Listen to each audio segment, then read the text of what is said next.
indicadores. ¿Qué es este asunto de los indicadores? Vamos a volver a recordar qué son los indicadores, ¿no? Que son tan importantes los indicadores para encontrar el problema de investigación, para saber que este problema de investigación existe. Porque a veces armamos problemas de investigación que pueden ser parte de nuestra opinión o pueden ser parte de nuestro juicio de valor. Pero realmente un problema de investigación debe estar en la realidad. El problema que encontramos, el problema jurídico al que quisiéramos abordar, al que quisiéramos investigar, al que quisiéramos solucionar, es un problema que se presenta en la realidad, en el contexto, en la sociedad. Entonces, ese problema debe tener indicadores, es decir, que nos digan evidencias que nos digan que ese problema existe. A eso llamamos la contextualización, es decir, cada problema debe estar al interior de una contextualización. Dicho de otra manera, cada problema debe tener indicadores, evidencias que nos dicen que ese problema existe. Voy a compartir la pantalla para ver justamente otro problema, ¿no es cierto? Para que usted primero se dé cuenta que no hace falta hacer problemas, como siempre les digo a mis estudiantes, problemas gigantes, problemas con los que quiera usted por poco, ¿qué será? Ganarse el premio Nobel. No, no, no. Busque problemas pequeños que sean fáciles de hacer, que sean comprensibles para todos, ¿no? Entonces, les voy a compartir un problema de un estudiante que se graduó ya hace algunos años justamente con ese problema. Les voy a compartir entonces la pantalla para chequear. Antes de pasar a chequear eso, quisiera que me digan si es que me están escuchando. Sí, doctora. Sí, se le escucha, doctora. Claro.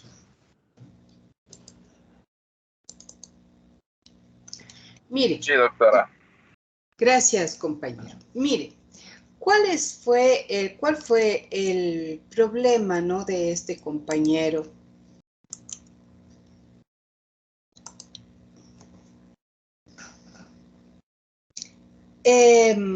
Si usted ve, cuál es la incidencia, quiere decir cuál es la eficacia, si usted quiere, cuál es la efectividad de la ordenanza 282 que preserva de grafitis o rayones el patrimonio arquitectónico del Centro Histórico de Quito en el año 2019 que se graduó este estudiante.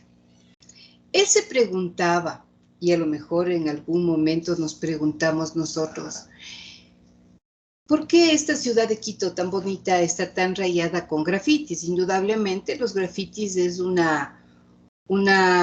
quiere, un lenguaje simbólico de que tienen los muchachos para expresar sus necesidades, sus gustos, en fin, ¿no?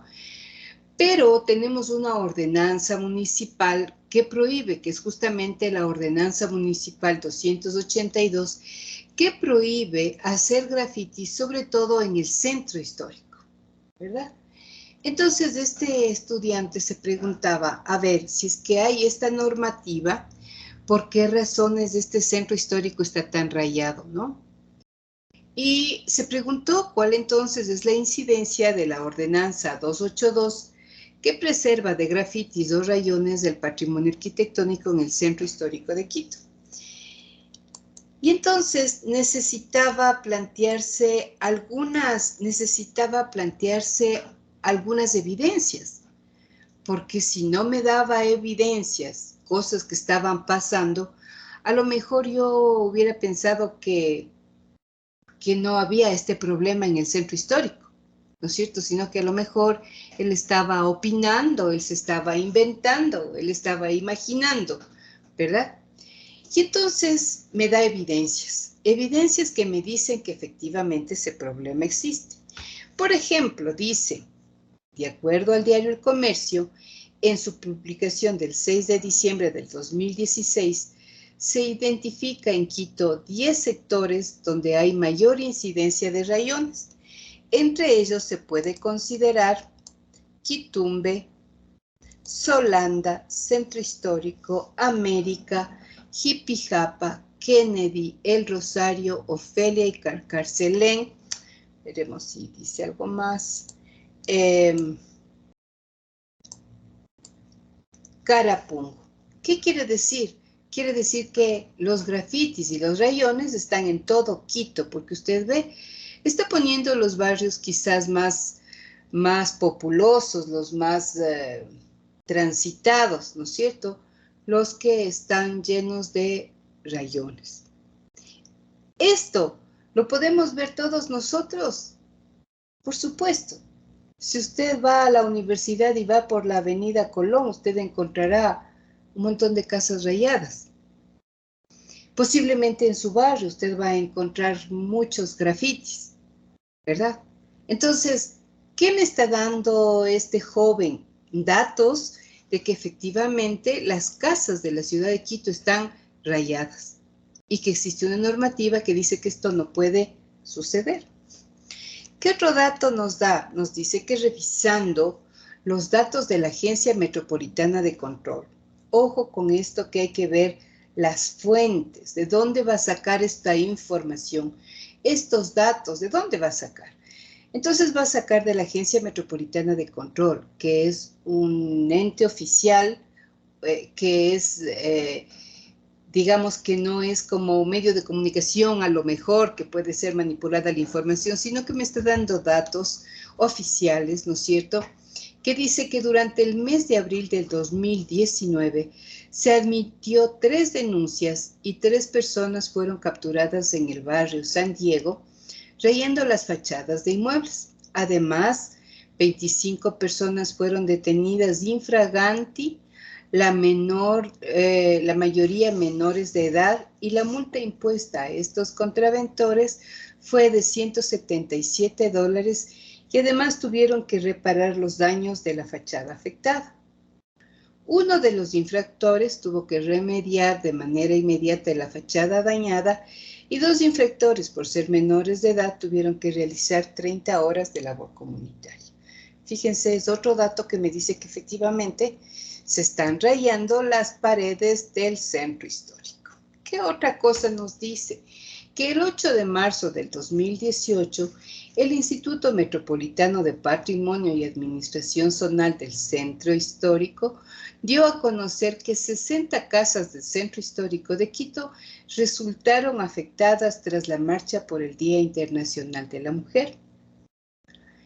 ¿Qué me está dando este joven? ¿Qué me daba este joven? Datos que me decía que ese problema estaba existiendo. ¿Qué problema era el que él dice que existe? Que hay una ordenanza que no es efectiva y que por eso Quito está lleno de rayones y de grafitis, ¿no es cierto? Y termina su reflexión diciendo, por los datos que antes mencionados, estamos ante un claro problema de transgresión de la normativa que protege a la ciudad de Quito como patrimonio cultural de la humanidad. Fíjense en estos datos, que son evidencias, la palabra evidencia viene de ver, ¿no es cierto?, que podemos ver, pero que no puede ver solo el investigador, sino que todos los ciudadanos de Quito podemos ver. ¿Qué podemos ver? Podemos ver que la ciudad de Quito en todos los barrios está rayada a pesar de que existe una normativa. Entonces, con todos estos datos, observando y recogiendo todos estos datos, se pensó, y este es el problema con el cual este joven llegó a graduarse, ¿cuál es la incidencia de la ordenanza 282 que preserva de grafitis o rayones el patrimonio arquitectónico del Centro Histórico de Quito en el año 2019? ¿Sí? Como ustedes pueden darse cuenta, el problema de investigación siempre debe tener evidencias, o sea, que me diga que ese problema existe. Vamos a imaginarnos lo contrario. Vamos a imaginarnos que este joven se plantea este problema, pero resulta que vamos al centro histórico y no hay un solo rayón. Caminamos por las calles en Quito y no encontramos un solo dibujo, un solo grafiti, un solo mensaje, ¿no es cierto? No encontramos ninguna denuncia de parte de los dueños que han hecho denuncias de que sus casas están pintadas. Es decir, si yo no tengo indicadores, a lo mejor este problema no hubiera podido ser aprobado. ¿Por qué? Porque no tengo muestras de que este problema existe. Pero este joven está indicando, está demostrando que lo que él está afirmando, es decir, él afirma que esta ordenanza no es efectiva, ¿no es cierto? Y por lo tanto, como no es efectiva, las casas están pintadas. Entonces, ¿cuál ha sido la incidencia? Es decir, ¿qué quiere decir la palabra incidencia? ¿Cuál es el impacto? ¿Cuál es el impacto de esta ordenanza? Porque parecería que la mayoría de nuestras ordenanzas solamente están escritas en papeles y nuestra ciudad de Quito está totalmente descuidada, ¿verdad? No sé si con esto les puedo aclarar qué son los indicadores. Vamos a ver otro ejemplo de indicadores. Vamos a ver si es que yo tengo otro ejemplo de indicadores. A ver. Aquí tenemos, ¿qué es entonces la contextualización, no? ¿Qué es la contextualización? El contexto, con origen en el vocablo latino contextos, describe el espacio, describe el entorno, que sirve de marco para mencionar o entender un episodio o un problema. Es decir, ¿en qué marco estamos? ¿Cuáles son las evidencias de ese marco?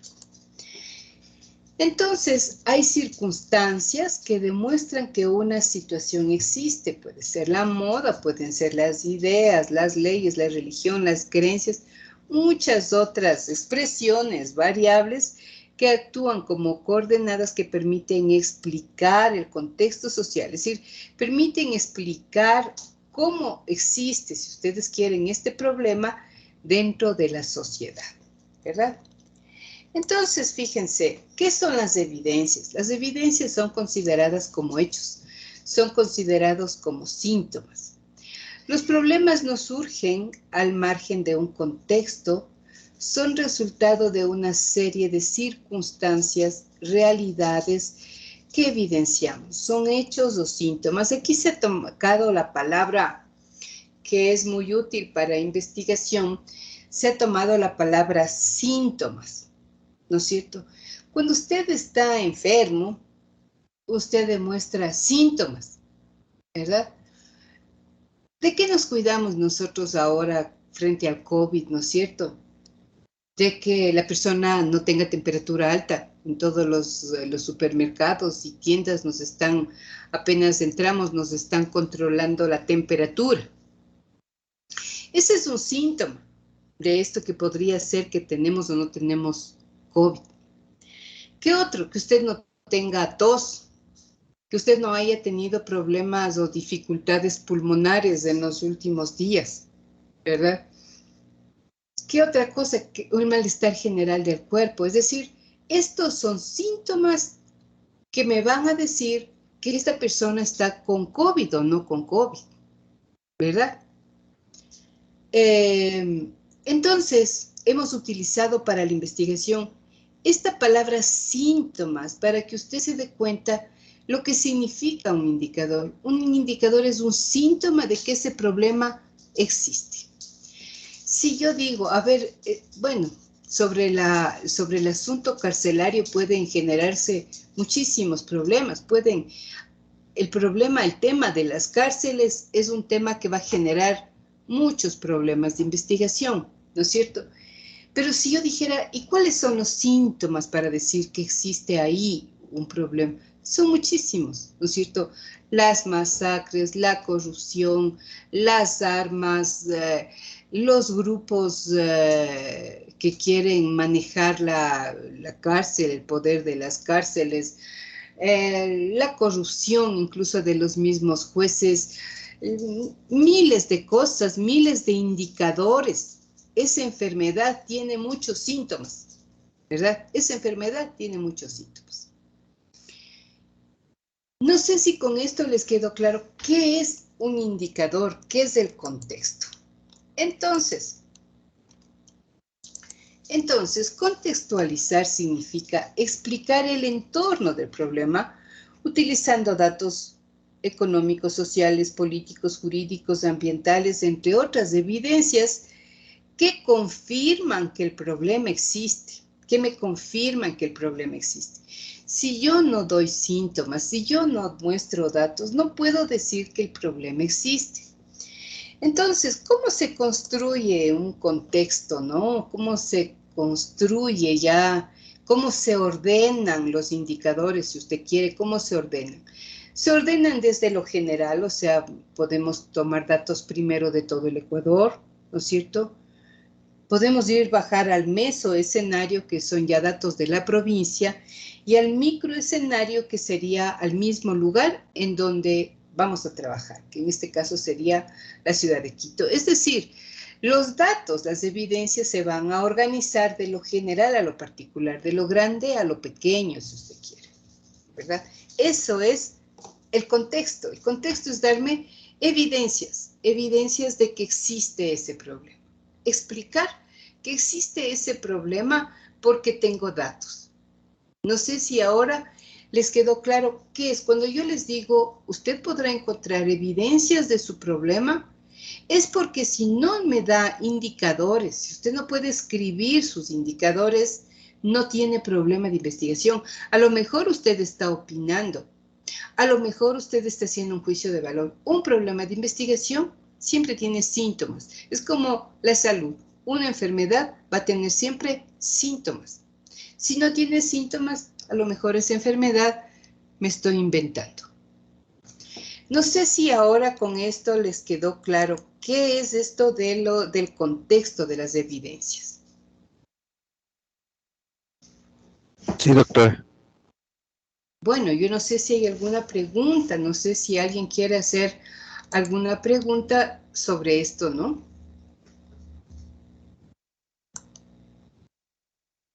¿Está claro, compañeros?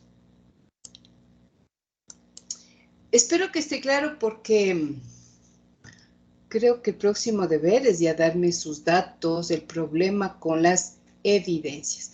¿De dónde salen las evidencias? Tampoco las evidencias salen de lo que yo me imagino, ¿no? Salen de fuentes oficiales. Es decir, vamos a pensar que yo me voy a plantear un problema de las personas desaparecidas, se me ocurre. ¿De dónde sacaré yo los datos?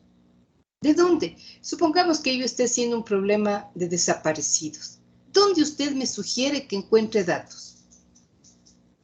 Edison, ¿de dónde Edison ¿cómo eres tú? ¿Quinabanda eres? Sí, doctora, buenas noches. ¿Dónde Yo usted me consideraría que en la fiscalía. En la fiscalía. Muy bien. ¿Dónde más, Eri García, dónde más me recomendaría ir a buscar datos? El INEC, tal vez.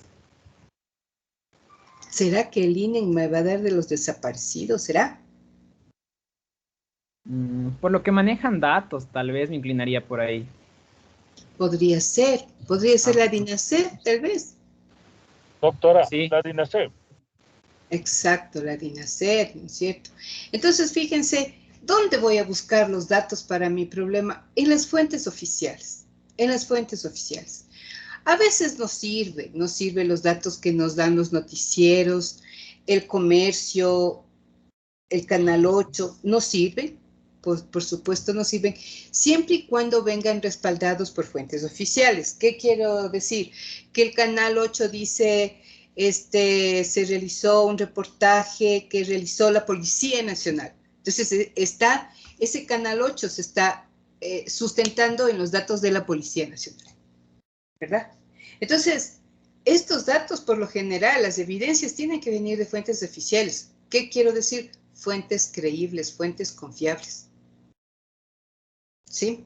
Y esa es la primera, como yo les decía a ustedes, esa es su primera investigación. La primera investigación es buscar datos en fuentes oficiales.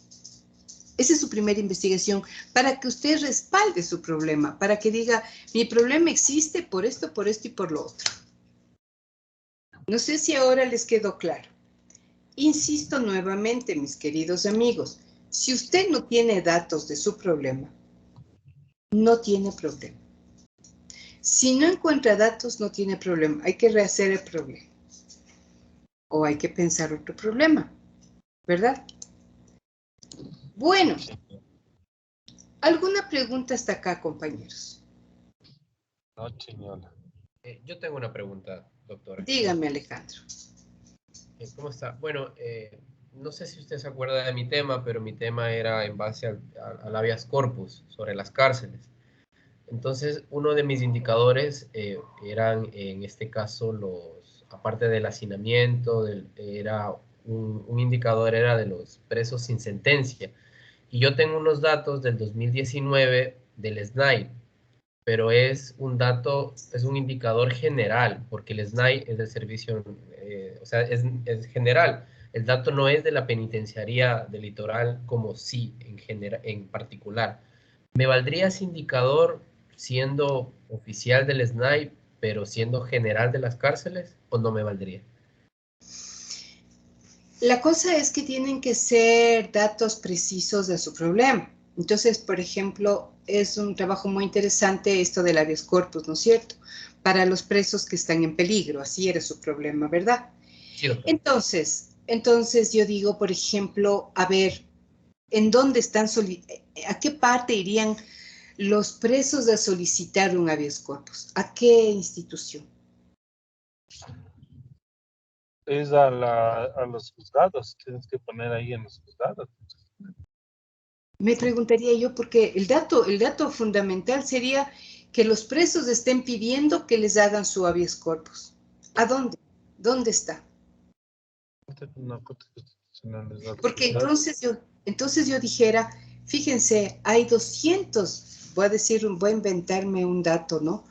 Hay 200 reos que están pidiendo que se les haga habeas corpus porque están en peligro. Entonces yo digo, ahí hay un dato preciso. Entonces serían las solicitudes del habeas corpus. Solicitudes, que se haya dado, que se haya hecho, no sé, pues se me ocurre a mí, que hayan hecho ya habeas corpus y les hayan dado libertad a 2, a 3, que hayan pedido que las personas que están en grave situación hayan pedido eh, la intervención o el cuidado de sus derechos, no sé, pero tiene que ser preciso a su problema. Ya, ¿Sí? perfecto. Sí, doctor. Muchas gracias. ¿Quién está levantando la manito? No veo. Paul. Cuénteme, Paul. Yo quería, más o menos el tema del compañero. Lo que pasa es que, por ejemplo, ahorita están indultando a los presos que no, que no, o sea, que supuestamente no demuestran mucha peligrosidad. Entonces, el habeas corpus que se está dando, creo que directamente sería bajo decreto ejecutivo del presidente. Entonces, yo creo que la información hay que buscarla por ese lado, porque por ejemplo, si es habeas corpus normal, eso sí, lógicamente en los juzgados se podría buscar un procedimiento, alguna cosa, o en las sentencias que se han dado ya en los mismos juzgados. Pero si es por el indulto presidencial que se está proponiendo ahorita a los presos, creería que hay que ver el decreto firmado, pienso yo, no sé. A lo mejor, fíjate lo que acabas de decir, Paul, tienes razón. Para el compañero que le antecedió a Paul, a lo mejor esto del indulto que está dando el presidente, capaz que le deja sin piso la investigación de habeas corpus, porque ya no habría razón de serlo.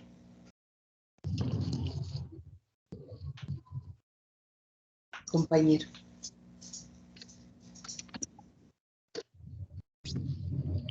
No sé si me escucharon.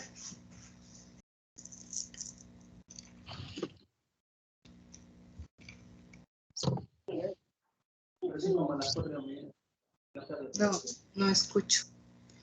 Bueno, no sé. Habría que pensarlo, ¿no? Nuevamente, porque capaz que este indulto le deja sin piso la investigación sobre el habeas corpus. Bueno, no sé, ¿alguna otra pregunta con relación a sus problemas de investigación?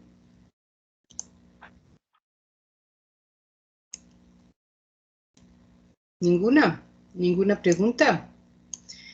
Bueno, con esto vamos a seguir trabajando sus problemas de investigación. ¿Cómo vamos a trabajar ahora los problemas de investigación? Voy a revisar el chat. Usted va a ir poniendo en el chat sus problemas de investigación. Escriba sus problemas de investigación en el chat para que yo los vaya recibiendo. Comience a escribir. Me gustaría que escriban aquellas personas que todavía no les queda muy claro, que todavía no está claro su problema de investigación. Escríbame en el chat para yo saber de qué está investigando usted. Y vamos a ir conversando sobre los problemas que están en el chat.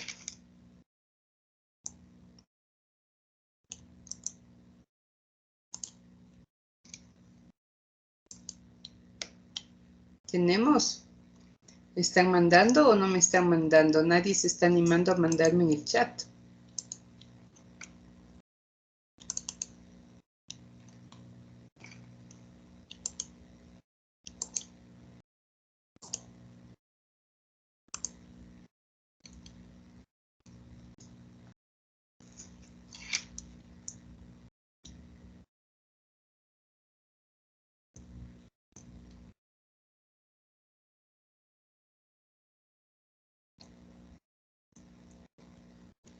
¿Qué pasó? ¿No me mandan? ¿O están escribiendo?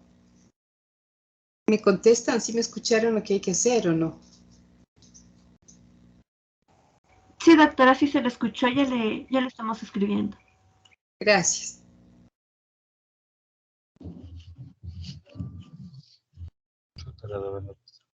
No avanza.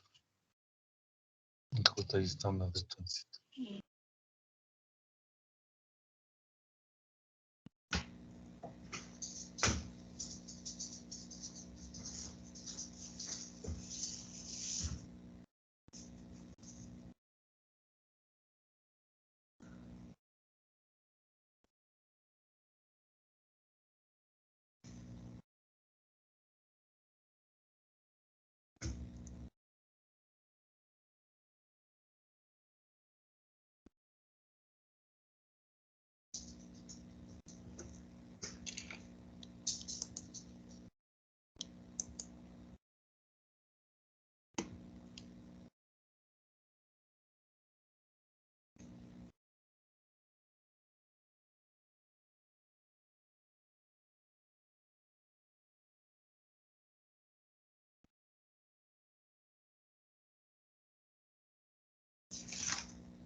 ¿Qué pasó? Se demoran, están craneando.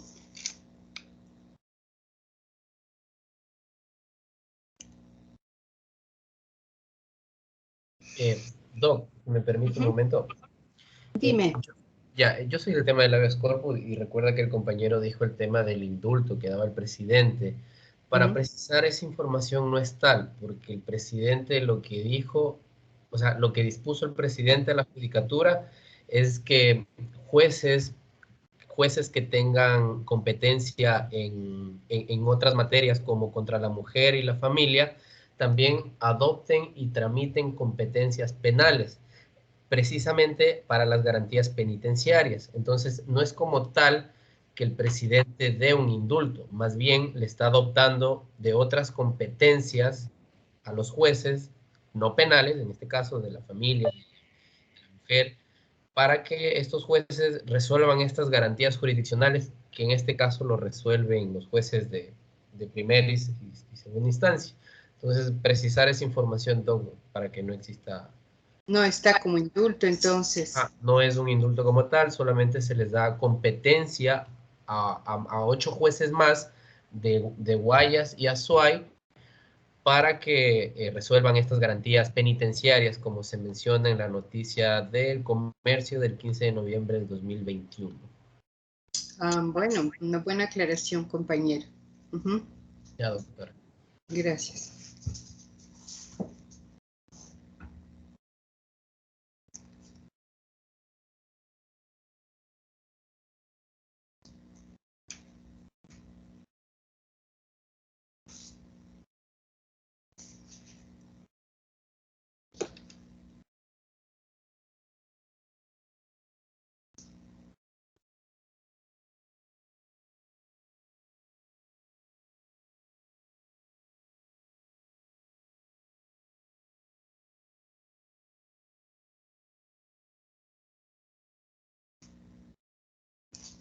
¿Qué pasó? Que no me mandan sus problemas.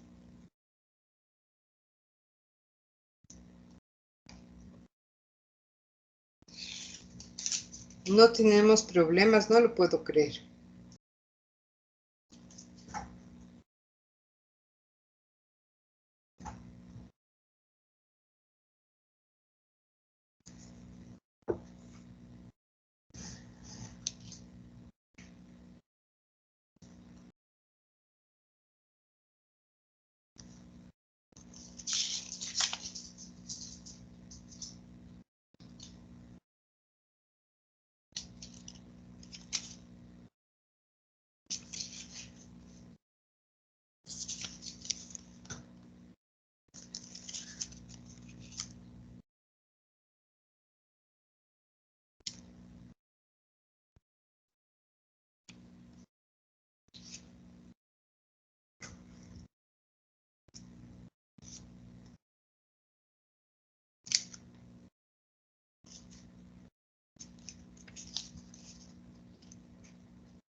¿Qué pasó, compañeros? ¿Ya me van a mandar o no? ¿Nombro quien me escriba?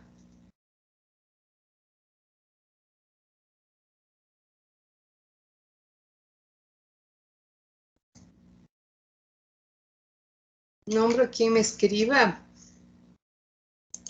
¿No me escriben, compañeros, si me escuchan? ¿Qué pasó?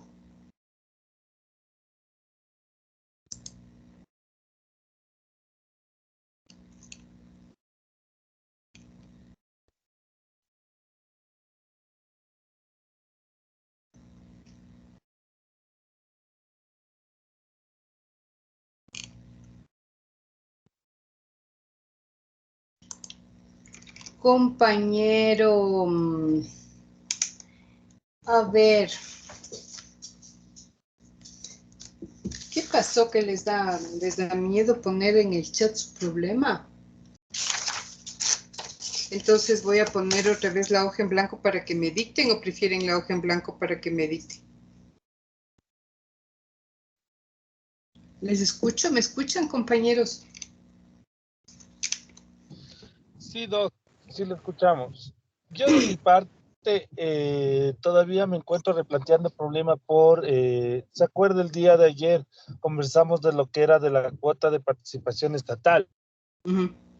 Entonces estoy tratando de más o menos encarrilarle cómo puedo hacer el problema de investigación, porque recuérdese bien que ayer habíamos hablado del tema si yo escogía otro tema y usted me dijo que no, que lo que debía hacer era plantearle de una manera correcta. Entonces me encuentro en eso. Obviamente usted me dijo que recoge indicadores, los cuales sí lo tengo, pero el tema es poder encarrilar el problema de la manera exacta de lo que habíamos conversado el día de ayer.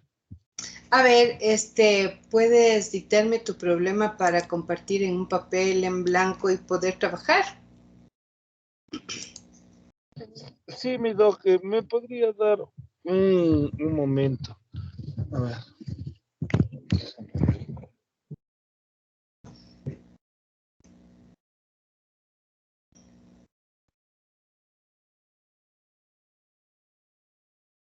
O hasta que esté el compañero, si alguien quiere dictarme el problema, ya que no quieren poner en el chat.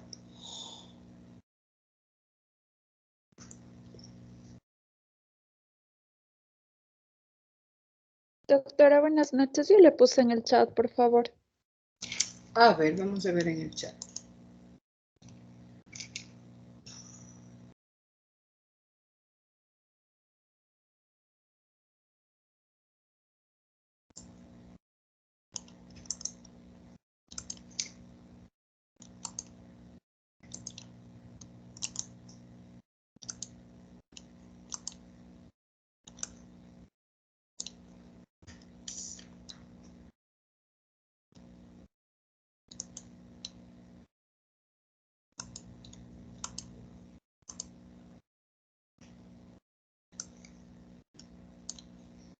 Ah, le quiero quitar ese sombreado.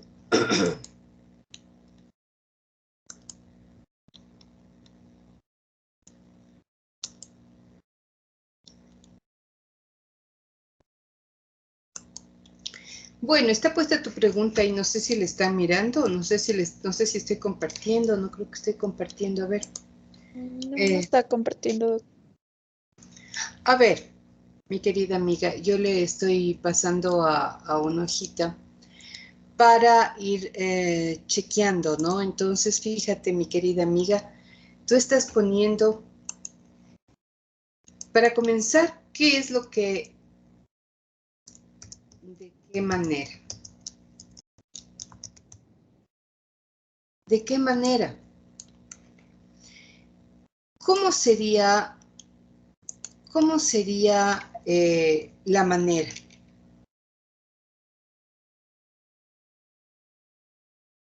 Porque ¿de qué manera? Yo digo, ¿de qué manera?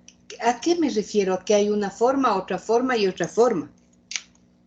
¿O no? Sí, doctora. Entonces, fíjate, ahí estás tú, como yo siempre les digo, estás tú disparándote en el pie, pues, mi querida amiga. ¿Por qué te digo te estás disparando en el pie? Porque estás cerrándote la pregunta. ¿De qué manera se está garantizando los derechos de la única manera de la que está escrita en el CONA? ¿Verdad? Y entonces ahí te estás disparando en el pie. ¿Cómo le abrimos esta pregunta para que no sea cerrada? ¿Cuáles son las palabras que se utilizan para abrir? No, yo les había dicho, se utilizan cómo, cuándo, dónde, de qué manera, ¿verdad? ¿Cuáles son? ¿Qué es lo que tienes en tu cabecita? ¿Qué es lo que tienes en tu cabecita? Que no es eficaz el CONA para los procesos de adopción. ¿Eso tienes en tu cabeza? Que no... Perdón, doctora. Lo que quiero más o menos plantear en mi tema es que el proceso es demasiado burocrático y en medio del proceso no se está asegurando el derecho del niño a tener una familia, ya que son pocas las adopciones que se dan aquí en el país. Entonces es un proceso demasiado burocrático y los niños no logran ser adoptados al final de todo ese proceso. ¿Es tu opinión? No, leí en varios artículos, en varias investigaciones. ¿Que hay un proceso burocrático? Sí, se tarda ¿Engorroso? entre de 3 a 5 años en adoptar un niño. Ujú. Entonces, ¿cuál sería la pregunta que yo me hiciera? Si eso tienes en tu cabeza, ¿qué te preguntarías?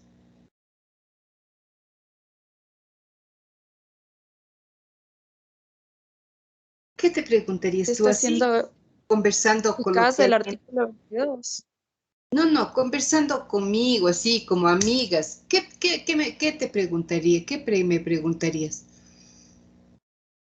Porque tú dices que hay investigaciones que dice que hay trámites engorrosos que se demoran de 4 a 5 años. ¿Qué te preguntarías? ¿Por qué razones, no es cierto? ¿Cuáles son las causas para que se demoren tanto? ¿Verdad? ¿O no? Sí, sí. Yo me preguntaría, ¿y por qué se demoran tanto? Está escrito un proceso, está escrita la norma. ¿Por qué se demoran tanto? ¿Verdad? Entonces, a lo mejor la pregunta ahí sería, ¿cuáles son las razones?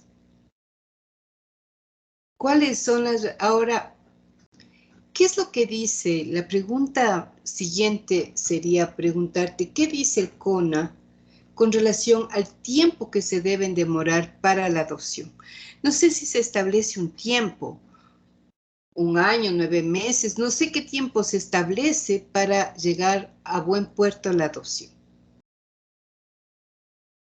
Es que, doctora, no me estoy queriendo basar en el tiempo, sino, o sea, me estoy queriendo basar en que en los procesos se toman en cuenta muchas otras cosas, pero no el derecho al niño a tener una familia. Entonces, en las investigaciones que le cuento que estaba leyendo, mencionan que como el proceso es muy largo y se demora entre 3 a 5 años, las personas ya no quieren adoptar niños muy grandes. Entonces, esos niños a los que no les dieron en adopción crecen en orfanatos y no se desarrollan de manera adecuada. Entonces, esto es debido a que no se puede dar la adopción rápido y no se garantiza el derecho del niño a tener una familia, Lucas. Eso, doctor. Que Lucas no tenga una familia. Perdón, es que es el perrito, disculpe. Mira, amiga, tú me estás dando respuesta ya. Tú me estás diciendo que las personas no quieren adoptar porque se demora el tiempo. Es decir, tú ya me estás dando respuesta, me estás comentando el problema y la contestación, ¿verdad? Entonces, si ya tengo contestación a ese problema, que tú me dices que hay un trámite engorroso, que por eso se demoran en adoptar, ¿verdad? Entonces, ahí ya me quedé sin piso, me quedé sin problema, porque tú ya me estás dando el problema y la respuesta, ¿sí? La pregunta sería... Es que, doctora, ajá. O sea, es que eso le quiero explicar. O sea, es que la pregunta sí está basada en por qué no se toma en cuenta este artículo 22, en el que dice que prima el derecho a tener una familia del niño. ¿Por qué no se está tomando en cuenta en estos procesos? ¿Por qué no? ¿Por qué no se toma en cuenta este Yo te artículo repito, en mi los querida procesos de amiga, adopción? ¿por qué no? ¿Cuál es la premisa? ¿Cuál es la premisa básica? No tiene que tener contestación de no ni contestación de sí. ¿Por qué no? No se toma en cuenta, no se está tomando en cuenta. Cuando la respuesta es no, no tenemos problema de investigación. A ver, ¿qué te quiero decir, amiga? No que no hay un problema, está latente el problema, yo lo sé. Lo que quiero es ayudarte a estructurar bien esa pregunta, ¿no es cierto? Ya sabemos que no se está tomando en cuenta este artículo 22, ya, no se está tomando en cuenta. Pero yo no puedo partir para investigar diciendo no se toma en cuenta, ¿no es cierto que no se toma en cuenta? Yo no puedo partir preguntando así. Debería partir preguntando cuáles son las razones jurídicas, porque tú vas a ser abogado, cuáles son las razones jurídicas para que en el proceso de adopción o para que el proceso de adopción no cumpla con lo establecido en el CONA, por ejemplo. Entonces yo digo, ¿qué no está cumpliendo? Que se le tome en cuenta el artículo 22 o para quitar este no sería ¿cuál es el proceso? ¿Cuál es el proceso? ¿No es cierto? ¿Cuál es el proceso que se sigue? ¿Cuál es el proceso? La pregunta sería, no sé si entraría en el plano administrativo, ¿no es cierto? No sé, ¿cuál es el proceso administrativo que se sigue en los casos de adopción? ¿Cuál es el proceso que se sigue en los casos de adopción. Bueno, este proceso está escrito, me imagino, compañera. Sí, doctora. Porque debe estar escrito este proceso. Entonces, lo que tú dices es, y lo que nos preguntamos todos es, ¿por qué se demora tanto este proceso? ¿No es cierto? Porque el momento en que se demora el proceso, entonces se está vulnerando un derecho del niño a tener una familia. Entonces la pregunta es esa, ¿no? ¿Cuáles son las razones jurídicas para la demora? Para que, por eso te preguntaba si es que existen tiempos, porque ¿cómo nos damos cuenta que existe demora? ¿Cómo nos damos cuenta? Cuando la norma dice que se debe entregar a un niño en un año, por ejemplo, luego de hacer todos los trámites y resulta que no les dan en un año, sino que les dan en 10 años, se me ocurre. Entonces no se está cumpliendo, no hay eficacia en la aplicación de esta norma. No sé, piénsalo tú, pero así como está la planteada, ¿de qué manera está garantizando el derecho de los niños?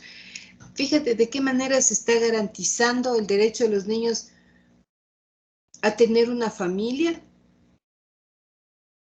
No sé de qué manera, la única manera es de acuerdo a la norma. Pensemos un poquito como abogados, ¿no es cierto? Hay que seguir puliendo esa Ok, pregunta doctora. porque no le encuentro yo un problema de investigación. Insisto, reitero, no es que no esté el problema. El problema está. La cosa es cómo lo planteamos para que sea viable la investigación. ¿Estamos? Sí, doctora, gracias. Bueno, no sé quién más ha puesto en el chat, nadie más.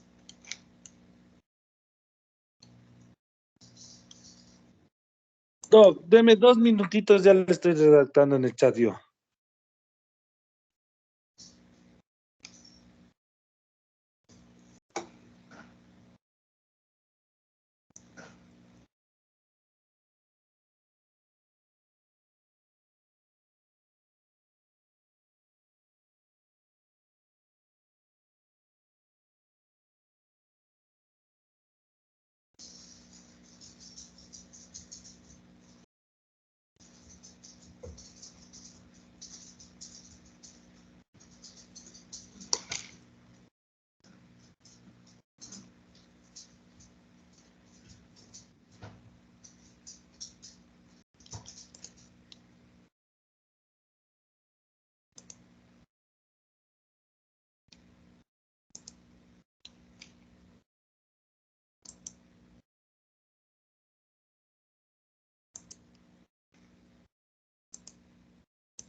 Ya tenemos.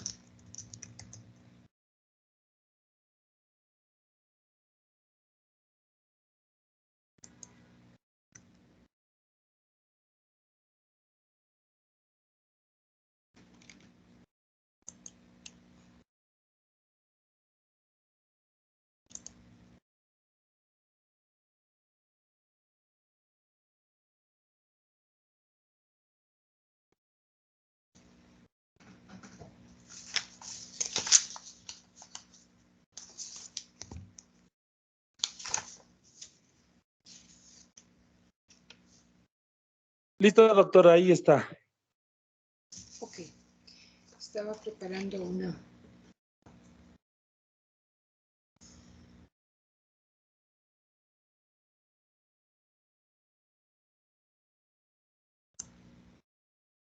A ver, vamos a ver acá, ¿no? ¿Sí están mirando el chat todos o no?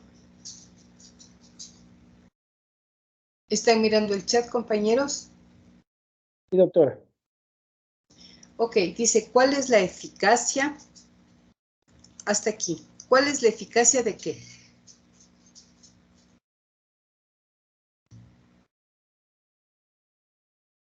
¿Qué es lo que tú quieres saber que es eficaz o no?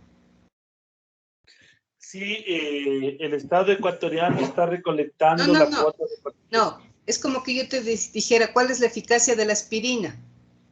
¿Cuál es la eficacia de la Agencia Nacional de Tránsito? ¿Cuál es la eficacia de la Contraloría? ¿Cuál es la eficacia de qué? No le entiendo. Lo que yo quiero hacer con mi pregunta es saber si se está recuperando la cuota de participación estatal. Sí, yo sé, compañero, pero verás, vamos a volver a compartir. Te voy a poner acá, voy a volver a copiar acá. Entonces sería, ¿cuál es la eficacia de la Secretaría Técnica? A ver, espérenme un ratito que estaba haciendo una cosa acá, pero bueno, vamos a poner esto acá. Ah, caramba. Ya. Si yo pongo acá, ¿no es cierto? ¿Cuál es la eficacia? A ver, un problema de investigación también siempre se le hace en función de causa y efecto, ¿no es cierto? Entonces, ¿cuál es la causa de tu problema? Tú piensas en tu cabeza que no es efectiva, que no hay eficacia, ¿no es cierto? La causa. Así Entonces, es. ¿cuál es la eficacia de qué? ¿De quiénes? ¿De quiénes? ¿De qué norma? ¿De qué? ¿Qué es la eficacia de qué? Porque fíjate que no cuadra, ¿no? ¿Cuál es la eficacia según el Código Civil? No, ¿cuál es la eficacia de qué? Como si estuviéramos De la entidad encargada, pero ¿cuál es la entidad encargada? la Secretaría Técnica. Ya, entonces, ¿cuál es la eficacia de la Secretaría Técnica? De gestión inmobiliaria. ¿Será que como abogado yo pienso la eficacia de la Secretaría? ¿Será? ¿Cuál es la norma ahí? El 1023 y el 1032. Entonces, la eficacia del Código Civil. Eso es lo que puse. ¿Cuál es la eficacia No del según Código? él. ¿Cuál No es la según él, eficacia? del Del Código Código. Civil. Claro, Ya. del Código Civil. Ok. Artículo 10, 1023 y 1032. 1023, ok. Y 1032. 1032, ya. Ahí. Hasta ahí tenemos, ¿no? Tú quieres saber cuán eficaz es este Código Civil, ¿no es cierto? En estos artículos hablan de recolectar ¿qué? Cuando el Estado es heredero, intervienen sobrinos. Entonces, ¿cuál es la eficacia del Código Civil en En recolección, sucesiones intestadas. en procesos de sucesión será? Sucesiones intestadas. En procesos de sucesión. Sucesión intestada. No es de sucesión, es de sucesión. Sucesión. Con ese doc. En la segunda con ese. Ahí está. ¿Así? Sí. No me está marcando sucesión. Debe ser la segunda, exacto. Ya, ahí está. En procesos de sucesión. Intestada. Quiere decir que no hay testamento. Exacto. Es el requisito sine qua non. No debe haber testamento y no deben haber herederos, como le expliqué el día de ayer. ¿Ya? No debe haber hijos, no debe haber padres, y de la misma manera, si no hay padres, no debe haber esposo, en manera colateral no debe haber hermanos, y si hay hermanos, deben estar todos vivos, y si de uno de ellos falleció y intervienen sobrinos, interviene el Estado. Ya. Entonces, ¿cuál es la eficacia en procesos de sucesión intestada? ¿No es cierto? Cuando intervienen sobrinos, Cuando interviene el Estado como sobrino. ya.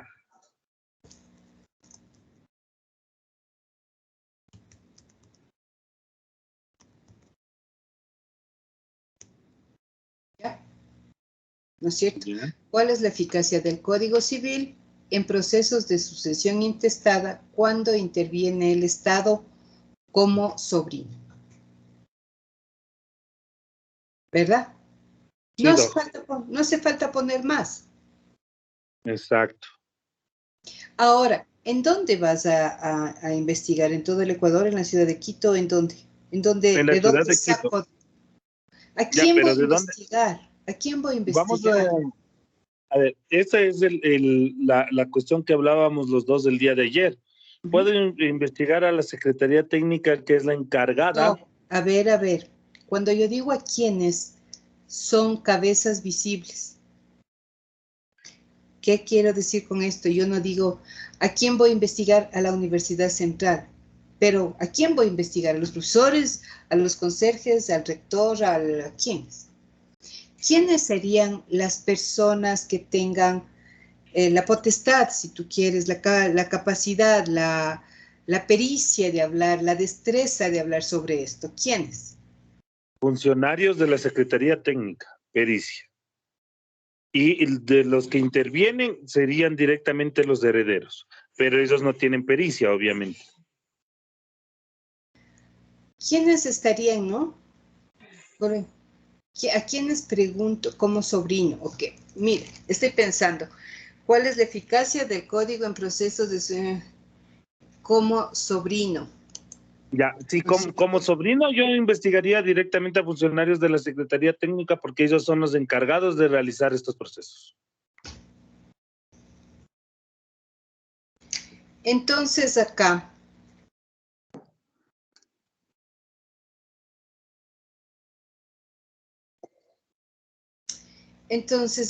tú les vas a preguntar cuál es la eficacia de esto, ¿no es cierto? Cuando interviene el Estado como sobrino. Aquí le podríamos trabajar, ¿a quiénes les preguntamos? En casos presentados, ¿en dónde? Aquí entra ¿dónde dices tú? En la dirección, ¿en dónde? En la Secretaría Técnica. Pero el problema no es este, Doc. Recuerda el día de ayer, esa fue la discusión que los dos tuvimos.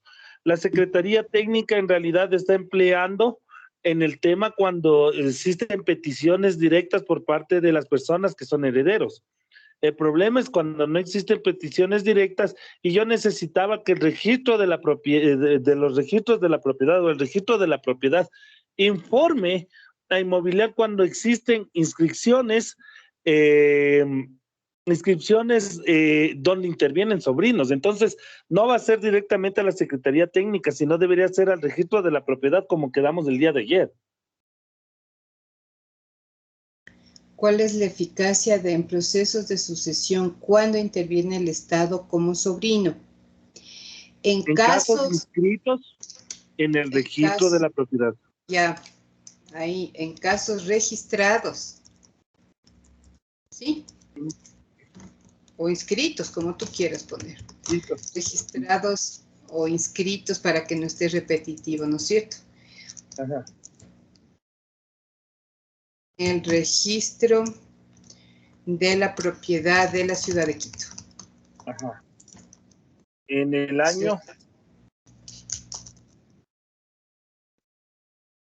No le voy a poner 2021 porque no creo que tengo el alcance de esos datos, Doc. Podría ser en el año 2019.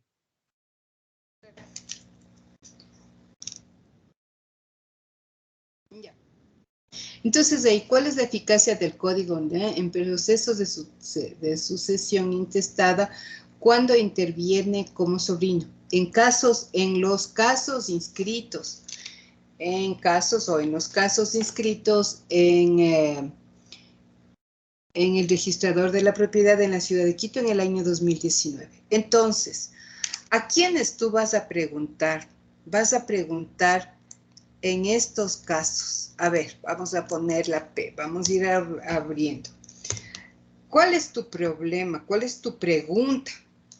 ¿Cuál es tu pregunta? Tu pregunta es ¿cuál es la eficacia en los procesos cuando interviene el Estado como sobrino? Así es. Esa sería la P. ¿Verdad? Así Ahora, ¿a quiénes voy a preguntar?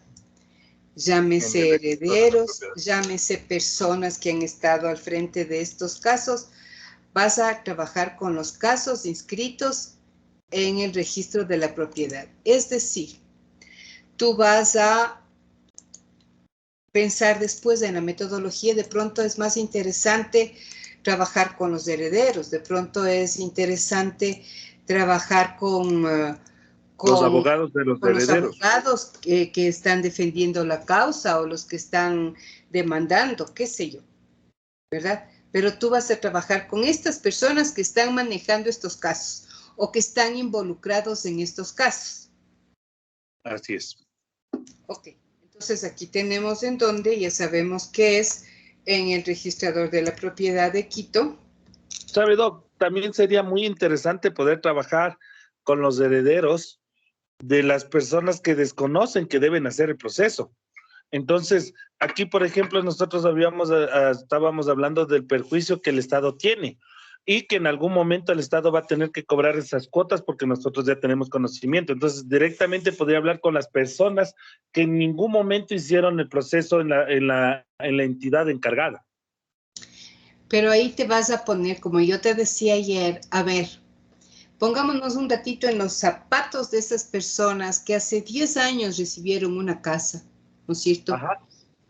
Recibieron una casa y que no sabían esto. Y ahora resulta que llega el Estado y les dice, jovencitos, tienen que pagarme $500,000. ¿Verdad? Entonces, No es tanto, ¿qué te pero van a decir? Vamos a ver, yo me imagino, estoy hablando de memoria.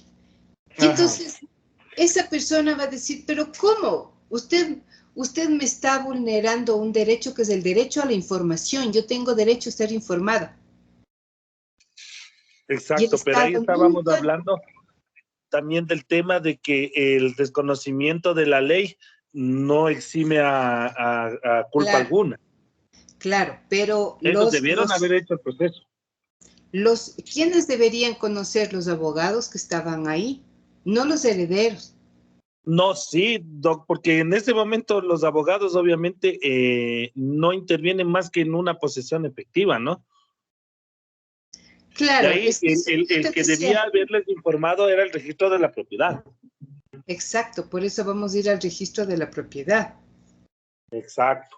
Porque en quien recae, no es tanto porque la pobre gente va a decir, y ahora me toca sacar plata de donde sea. Así es. Entonces, obviamente van a ir contra el registrador de la propiedad, van a decir, usted tenía que habernos dicho el momento que usted nos dio la escritura, tenía que habernos dicho, vean, tanto le tienen que dar al Estado.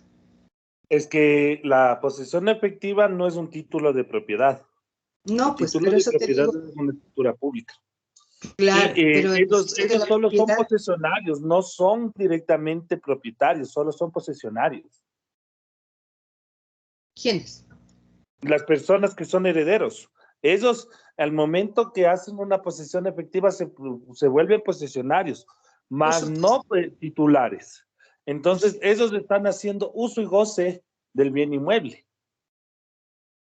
pero no son propietarios. Ahora, si existe una compra-venta, eso ya es una forma muy diferente.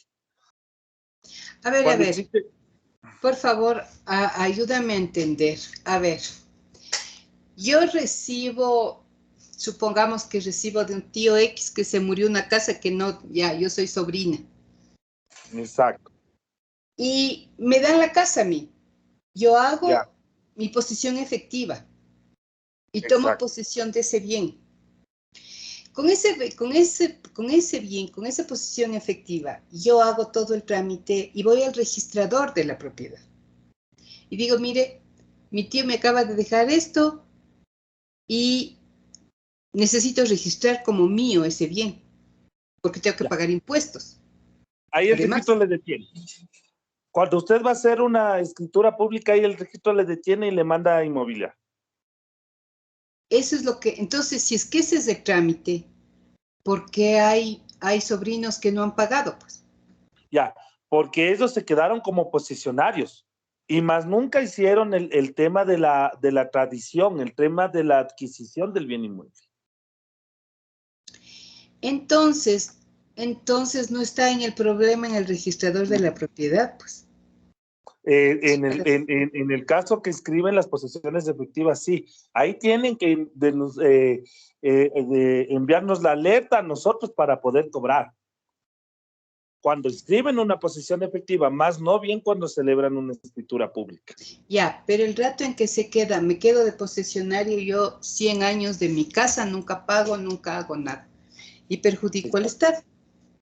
Y ahí se quedó. Ese es el problema, que nosotros no queremos que sea cuando se celebre una escritura pública. ¿Por qué? Porque las personas pueden quedarse en posesión del bien inmueble. Entonces nosotros no queremos que sea en una escritura pública, sino que sea cuando se celebre una posesión efectiva, para que no sean posesionarios. Entonces, la pregunta es otra, pues ahí te cambia la pregunta. Entonces, la pregunta ahí sería, porque lo que tú me acabas de decir, lo último es, ¿por qué razones jurídicas no se hace el proceso? ¿Por qué razones jurídicas no se hace este proceso el momento de hacer la posesión efectiva y no el momento de hacer el registrador de la propiedad? O sea, claro, o sea, en la inscripción está el problema, porque el registro de la propiedad tiene que a mí darme la alerta. Por eso. Pero resulta que yo me quedo sentada en esa casa 100 años. Entonces, El Estado tú nunca vas a saber. Tú nunca vas a saber. Nunca vas a saber el Estado. Así es. Entonces, la pregunta ya no es la eficacia, sino ahí sería la pregunta, porque vamos a preguntarles a los juristas, ¿no? Yo te preguntaría a ti como jurista, a ver, doctor, explíqueme usted por qué razones jurídicas no se declara este proceso de que el Estado interviene como sobrino cuando se hace la posesión efectiva. ¿Por qué razones jurídicas? Y obviamente la razón jurídica sea que no pagar la cuota de participación estatal porque me beneficia a mí quedarme viviendo en la casa. Tú tienes que hablarme como abogado, no me hables como sobrino, háblame como abogado. A lo mejor ahí sería porque existe un vacío legal, porque no está normado, porque no se ha hecho, no se ha analizado desde el punto jurídico, desde la dogmática, no se ha analizado esto, ¿verdad?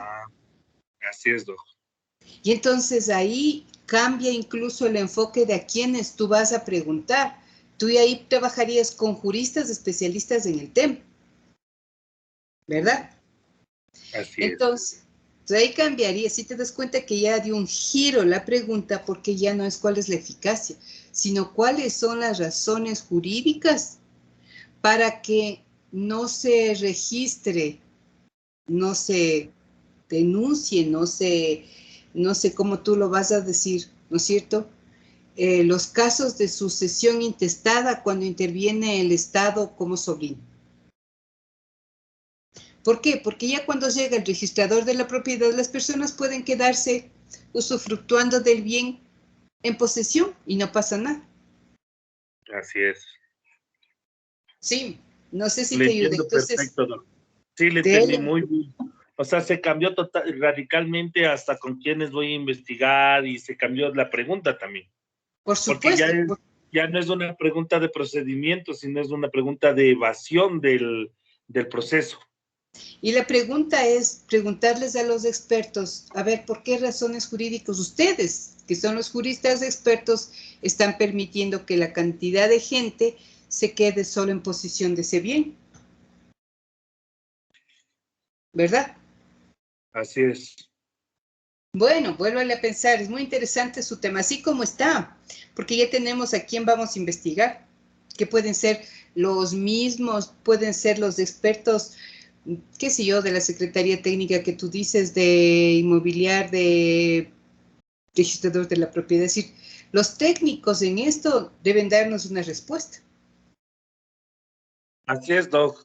De igual manera, sí, lo sigo pensando y gracias en realidad porque hemos cambiado el problema ya con esto 2 veces. Así, aquí en investigación podemos cambiar 100 veces, amigo, hasta que le quede perfecto y no tenga problema para investigar. Perfecto, Doc. Muchas gracias. Seguiré en abordando el tema. Si las investigaciones saldrían a la primera, sí sabría, fíjense que cuántos años están demorando los científicos, los médicos en encontrar una posible cura al cáncer, por ejemplo. Las investigaciones casi nunca nos salen así a la primera, ¿verdad? Bueno, ¿quién más? Cuénteme, ¿quién más? Nadie más. Están calladitos.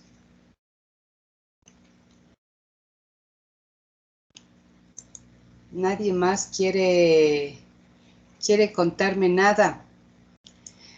Bueno, como nadie más quiere contarme nada, vamos a trabajar el día de mañana. Vamos a trabajar con un esquema que este rato voy a compartir nuevamente. Voy a compartir nuevamente esto. Entonces, esto, lo vemos acá. Okay.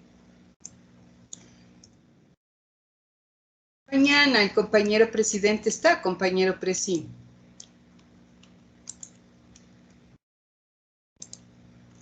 ¿Está, compañero presidente? Sí, doctora. Ya. Yo le voy a mandar acá, esta es una tarea, ¿no? Esta es una tarea que van a entregar todos. Ustedes les va a ir pasando este documentito y aquí me van a poner el nombre.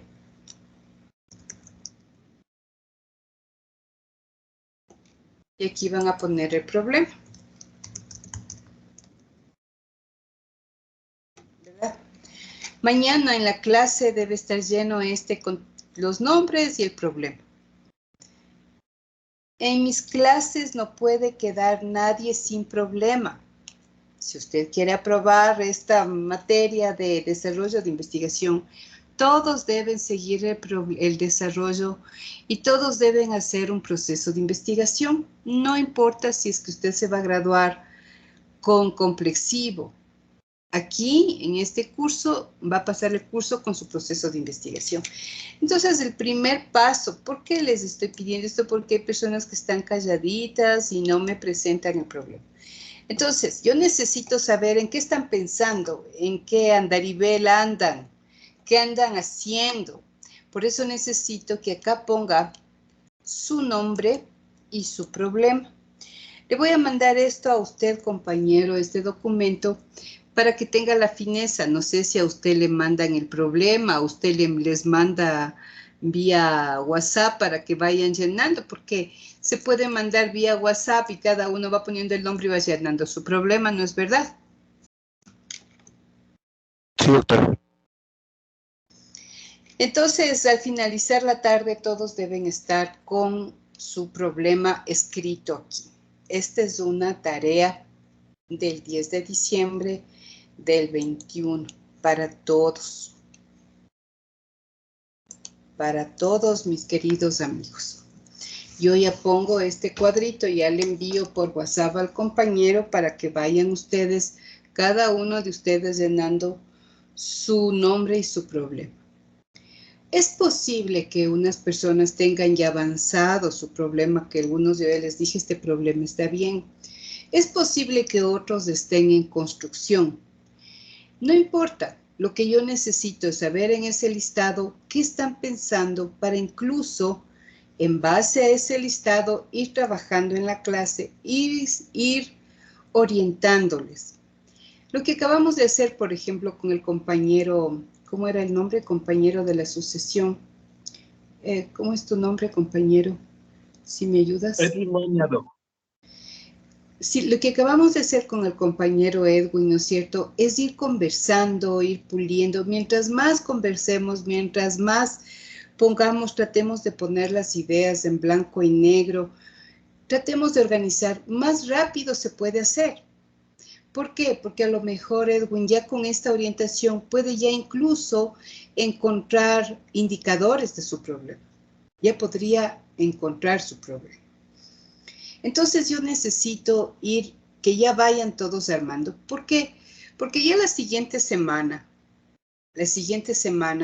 yo necesito entrar a otra cosa, al siguiente paso luego del problema de investigación. Si no tenemos al menos bosquejado el problema de investigación, fácilmente se pierden en el camino y no van a poder avanzar. Mi interés no es que no avancen, mi interés es avanzar con todo el grupo, pero para eso yo necesito que trabaje. Como le dije, es un trabajo de taller. No sé si está aquí Patricio. Patricio, ¿estás? Patricio Yepes. Sí, aquí estoy, doctora. Patricio sabe que si es que no ubica su problema, después es bien difícil coger la carrera de todo lo que nos viene después, ¿verdad, Patricio? Sí, es verdad. Entonces, no tenga miedo de escribir en eso lo que está usted trabajando, porque eso me ayuda a mí a ir puliendo su problema, ir ayudándole, ¿verdad? Entonces, permítame que le ayude, no se quede calladito o calladita, sino que permítame que le ayude para ir avanzando en el proceso. Bueno, ¿alguien más que quiera dictarme el problema? Si no, nos quedamos ahí para que ustedes vayan llenando el formato que deben hacerlo para el día de mañana.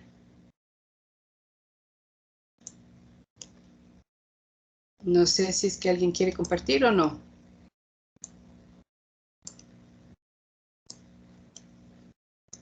Bueno, como nadie habla, entonces nos quedamos ahí.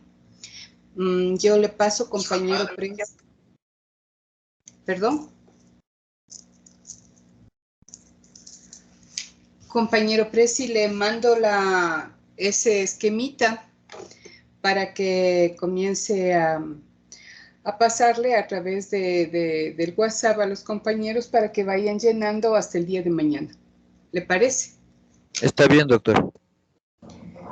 Bueno, amigos, a pensar bien su problema, armar su problema y escriba en ese formato. Nos vemos hasta mañana. Ojo que no solamente piense en el problema, piense si va a tener indicadores. Si no tiene indicadores, no tiene problema. Dígame, Nicole. Doctora, buenas noches, disculpe. No sé si es que por favor pudiera exponerle el problema para que por favor me ayude revisando. Con todo gusto, sí. Gracias, doctora. Ahorita le comparto pantalla.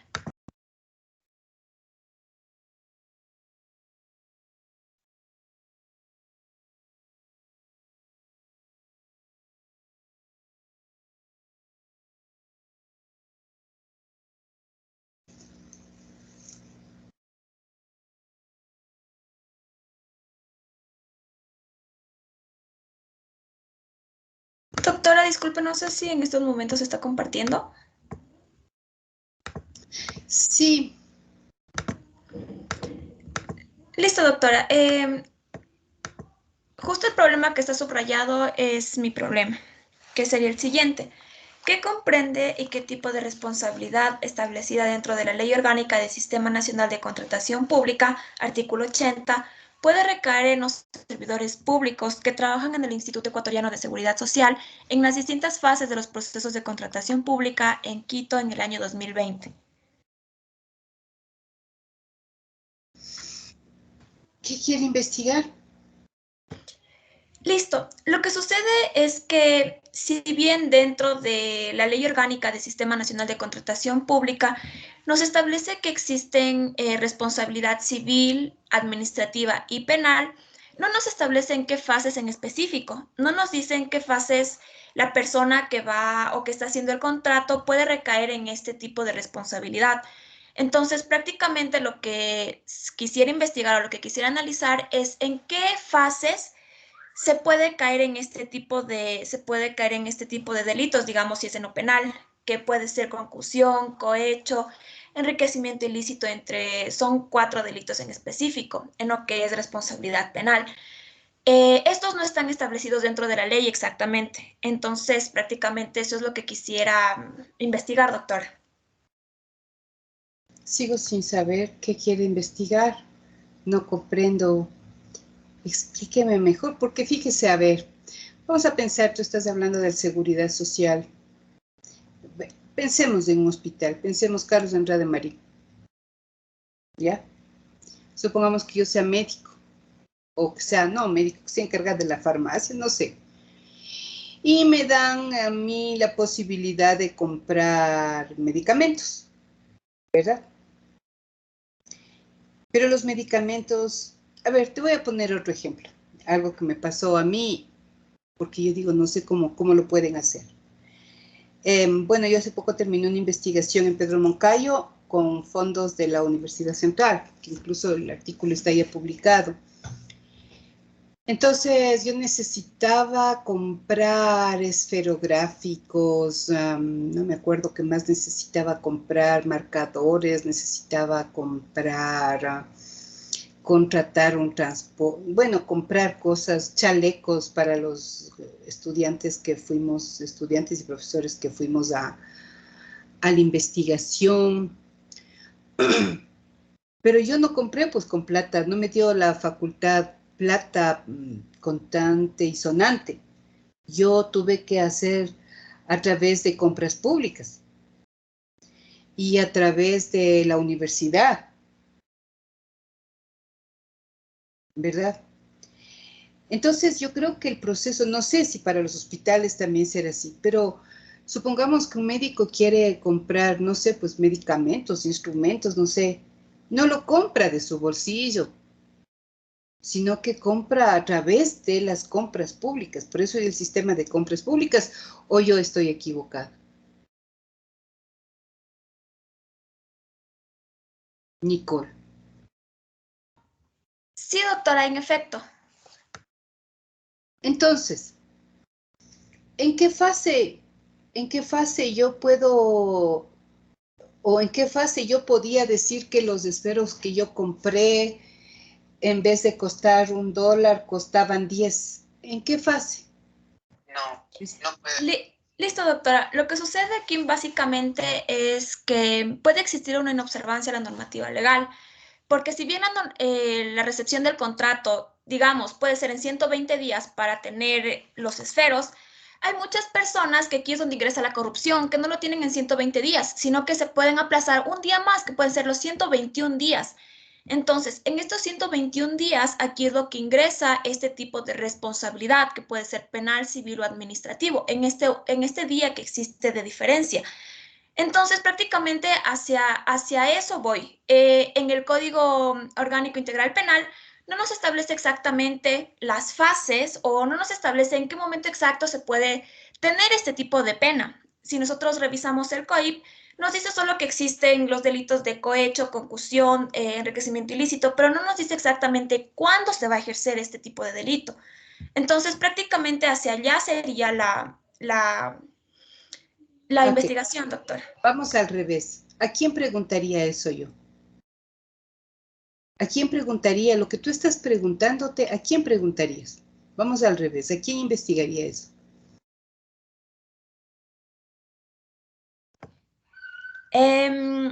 Bueno, de los indicadores, yo creía que podía ser de los datos publicados en el INEC. No. ¿A quién preguntas tú? ¿A quién vas a preguntar tu investigación? Al ser una investigación bibliográfica, yo me iba a basar netamente en los datos del INEC. pero... ¿Por qué es bibliográfica? ¿Por qué es bibliográfica? ¿Esa investigación no es bibliográfica? Es de campo. ¿Por qué es bibliográfica? Consideraría que es bibliográfica por lo que se tiene que investigar, por lo que se tiene que constatar. Justamente hace, ¿qué será? Unas 2 horas yo estaba en esta conferencia que estaban dando en la Universidad Andina.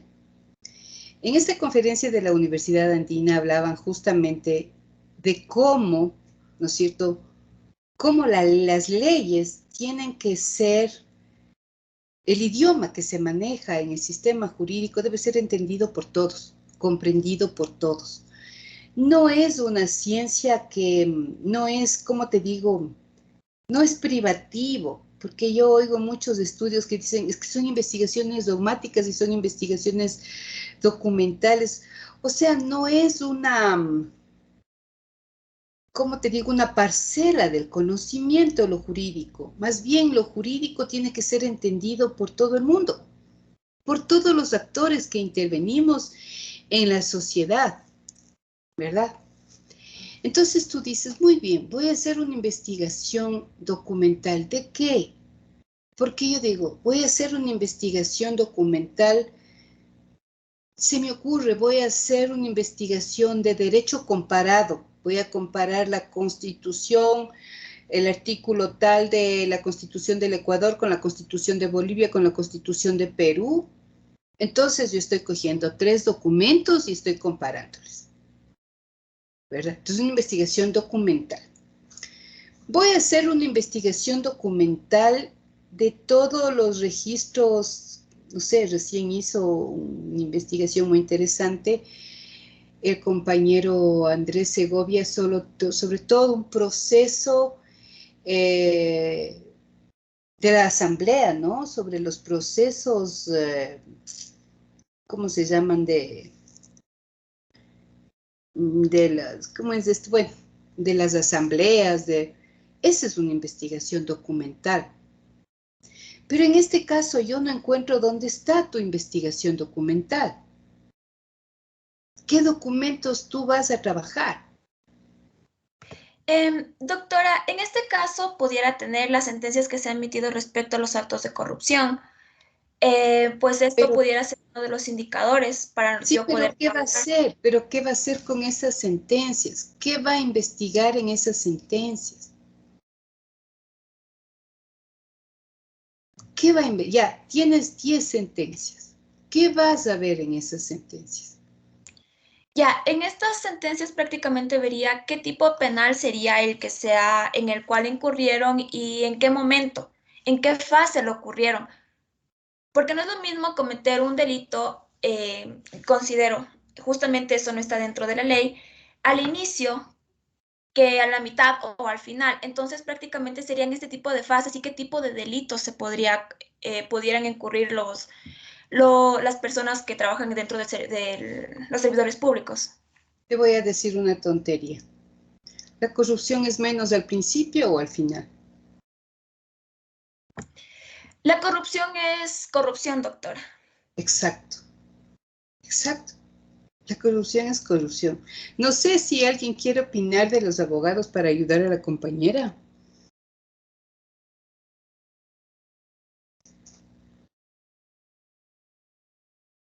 ¿Nadie opina sobre este caso?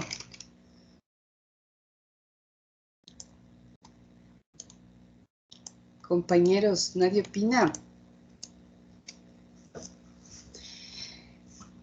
Tendrías que plantear bien la pregunta, porque así como está planteado, yo no encuentro problema. Hay que pensar, por eso te digo, a veces es bueno pensar de regreso, ¿no? O sea, ¿qué te digo? Ya, no tengo claro el problema, entonces pensaré, ¿a quiénes?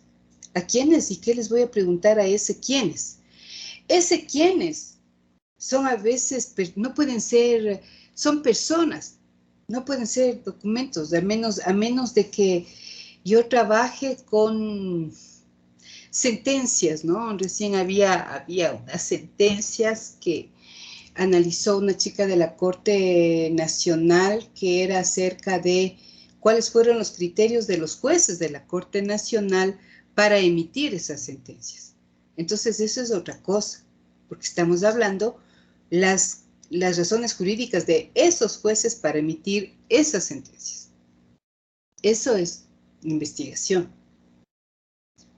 No sé, piénsalo tú, mira cómo tú lo vas a dar forma a eso, porque realmente desde mi punto de vista, hay que todavía reflexionar, pulir mucho para encontrar el problema de investigación. Doctora, disculpe, y si es que le puedo poner como desde el criterio, desde el punto de vista de los juristas, no netamente, como bien nos dice, que no puede ser de las sentencias, sino que tiene que ser una persona, puedo hacer No como puedes trabajar las sentencias, pues como yo te digo, pero ¿qué voy a trabajar en estas? Por ejemplo, como te vuelvo a decir, en este caso, esta chica estudiaba por qué razones los jueces, o sea, las razones jurídicas para que tuvieron ellos para emitir las sentencias, no me acuerdo sobre alguna cosa que podríamos revisarlo incluso, ¿no? Entonces ahí está hablando que ella va a trabajar, esa es una investigación documental, porque va a trabajar, ¿con qué va a trabajar? Con sentencias. Y va a ver las razones, y además de eso va a entrevistar a los jueces para decir ustedes por qué dieron esta sentencia, ¿verdad? Entonces, esa es una especie de investigación documental cualitativa, que eso ya lo veremos cuándo se va a hacer. Pero, porque estamos viendo esos documentos, pero en el caso tuyo, no sé qué documentos, si es que va a ser documental, no sé cómo piensas abordar la investigación, tampoco está claro qué es lo que quieres abordar.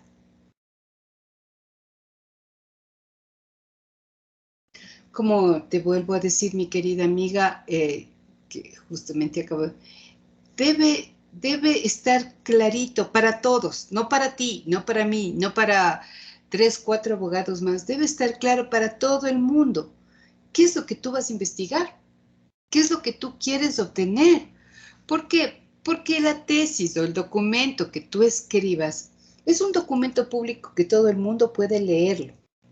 Entonces, el lenguaje, la manera de abordar el tema tiene que ser comprensible para todos. ¿Estamos claros, Nicole? Sí, doctora. Disculpe, ¿y cómo pudiera ser? Bueno, de hecho la idea sería, a ver, existe la responsabilidad penal y civil, y administrativa. Sin embargo, es de manera general. En el artículo 80 de la ley, no establece en qué etapas del proceso y bueno, como nos dice, la corrupción es corrupción, así sea al inicio o al final. Exacto, eso te iba a preguntar. Pero, o sea, ¿por qué necesariamente tiene que investigarse la fase? ¿Por qué es tu interés de conocer la fase? Porque, discúlpame mi ignorancia, pero para mí la corrupción, un corrupto es el que comienza y el que termina, el que recibe poco y el que recibe mucho.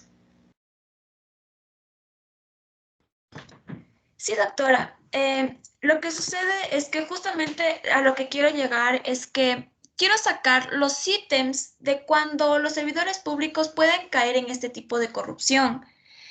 Porque como justo lo mencionaba, no está, o sea, sí, de hecho dicen en la ley, dice que pueden caer en ese tipo de corrupción, en los 4 delitos que mencioné. Sin embargo, no establece cuándo los servidores públicos pueden caer en estos tipos de delitos.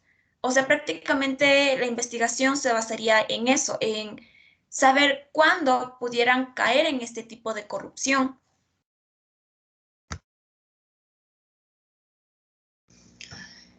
¿Tú sabes la diferencia entre uno y otro? Entre uno y otro, ¿de qué, doctora? Disculpe. Por ejemplo, ¿cuándo es corrupción? ¿Cuándo es colusión? ¿Cuándo es... ¿cuál es la diferencia? Sí, de hecho, sí, doctora, disculpe, entre cohecho y concusión, bueno, aquí prácticamente es un delito espejo.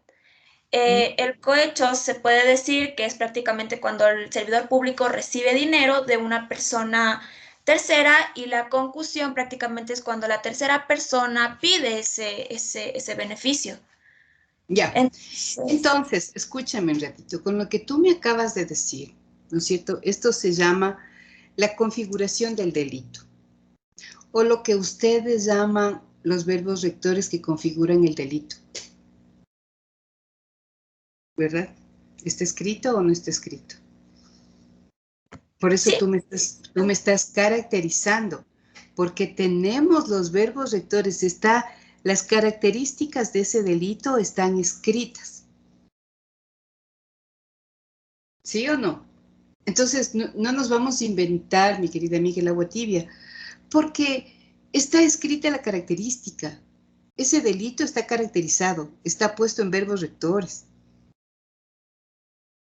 ¿Sí? Entonces, como yo soy servidora pública y resulta que, no sé, pues les pido a mis estudiantes dinero, ese es un delito. Y tú vas a decir, esta profesora le vamos a denunciar porque está cometiendo este delito tipificado en tal parte con estos verbos rectores. Eso no es así. Sí, doctora, justo de hecho, lo que sucede es que en el COIP, como usted nos establece el significado o lo que se va, a dónde se va el cohecho y la concusión. Sin embargo, no nos da las características y cuándo se va a aplicar el cohecho específicamente dentro de los servidores públicos y cuándo pueden caer en este tipo de corrupción. Entonces, prácticamente hacia allá iba la investigación. Pero es que, mi querida amiga, yo solo te pediría que no te cierres en esto, ¿no? ¿Por qué razón? ¿Cuándo los empleados, te hablo yo como empleada pública, cuándo podemos caer nosotros en estos casos? Te vuelvo a decir, cuando yo caiga en lo que dice la norma, en lo que dice cuando pida plata, cuando me robe, cuando, qué sé yo, cuando está establecido lo que tengo que hacer como empleada pública, que no debo hacer como empleada pública. Eso nosotros los empleados públicos sabemos. Está escrito, está caracterizado. No me digas que no está caracterizado, porque está caracterizado. ¿Qué es un hurto? ¿Qué es un robo? ¿Qué es? No sé. Está caracterizado, está escrito. Porque si no, no nos podrían seguir juicios, si no tendríamos claridad de lo que es el delito. ¿En qué fase cometemos? Pues que el momento en que caemos en estas provocaciones y en este proceso.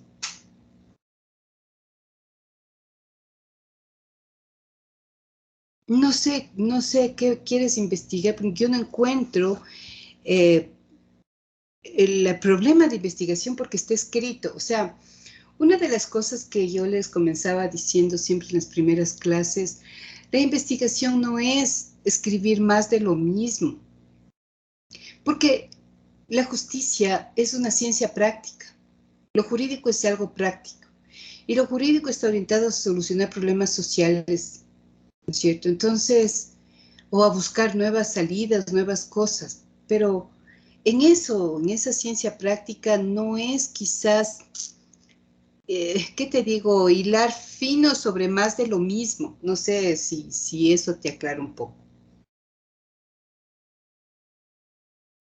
Sí, doctora, gracias. Ya voy a ver cómo puedo manejarlo de mejor manera mi problema. Piénsalo tú, dale la vuelta. Bueno, compañeros, hasta el día de mañana. Y póngale en el WhatsApp sus problemas. Hasta mañana, compañeros. Una buena noche. Nos vemos el día de mañana.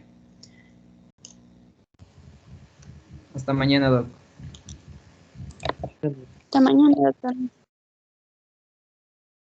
Hasta luego.